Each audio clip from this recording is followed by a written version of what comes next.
हरे कृष्ण।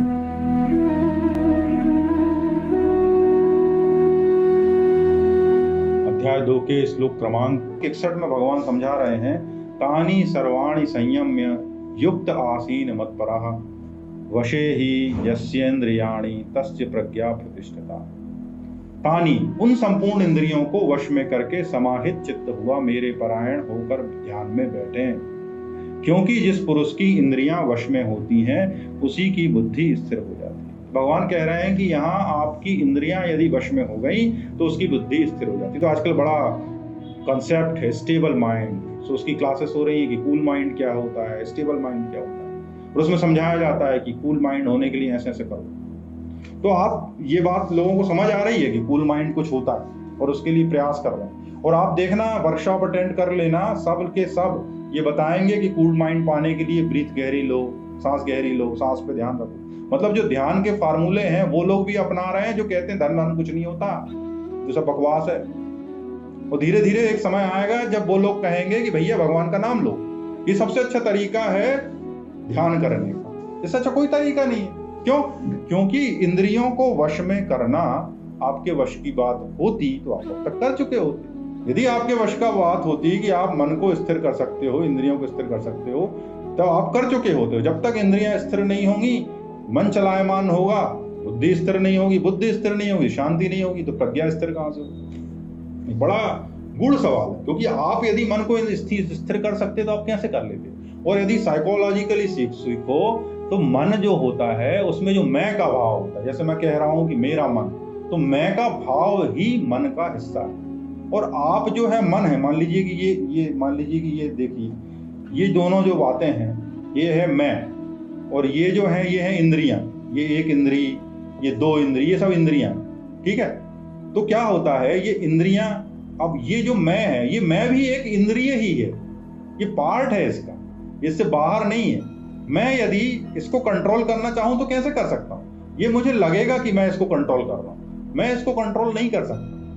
क्यों? क्योंकि ये मेरे बियॉन्ड कंट्रोल। इन सबको वही कंट्रोल कर सकता है जो इनके ऊपर कोई एक सुप्रीम अथॉरिटी है।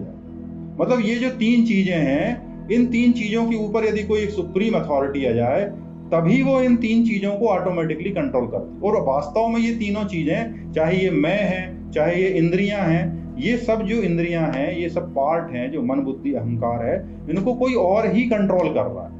और इल्यूजन ऐसा है, इल्यूजन मतलब कि माया, जिसको माया कहा गया ना, इल्यूजन ऐसा लगता है कि ये मैं जो है वो इन इंद्रियों को कंट्रोल कर रहा है। ये सबसे बड़ी समस्या है।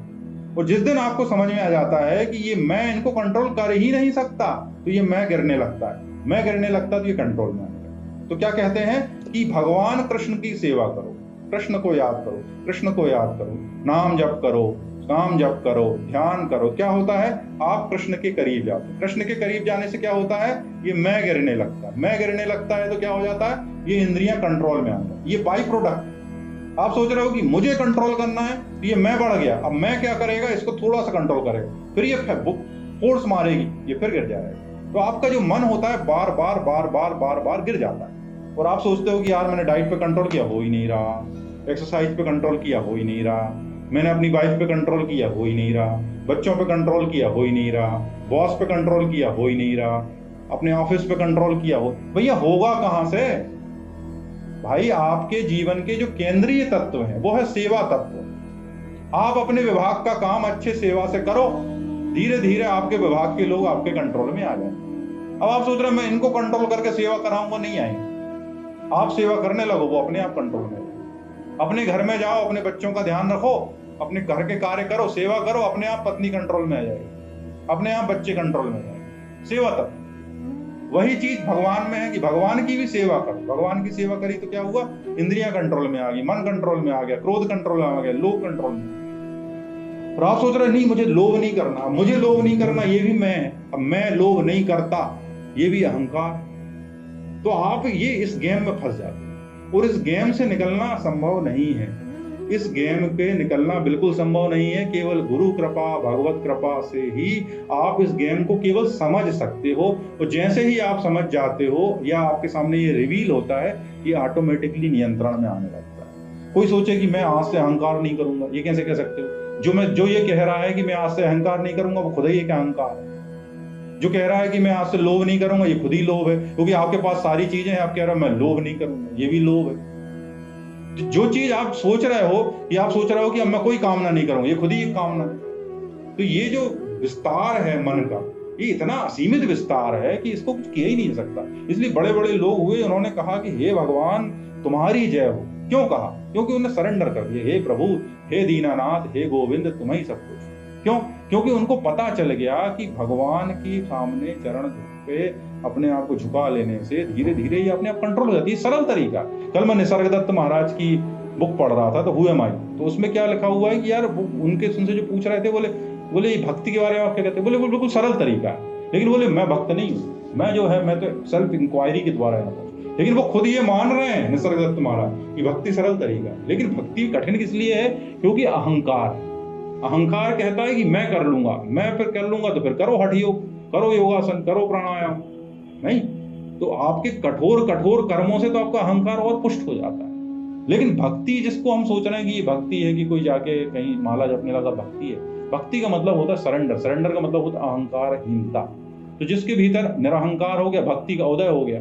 और भक्ति के उदय की विशेषता और है कि आपका पूर्वार्ध हो तो मुझे नहीं पता, प्रारब्ध हो तो नहीं पता, पर आपके वश में नहीं है कि आप भक्ति भी पालो, वो भी कृपा से ही आपको मिल सकती है, और कोई तरीका नहीं। तो यहाँ भगवान अर्जुन को समझा रहे हैं कि हे अर्जुन, संपूर्ण इंद्रियों को वश में करके समाहित चित्त हुआ मेरे परायण होकर ध्यान में बैठ।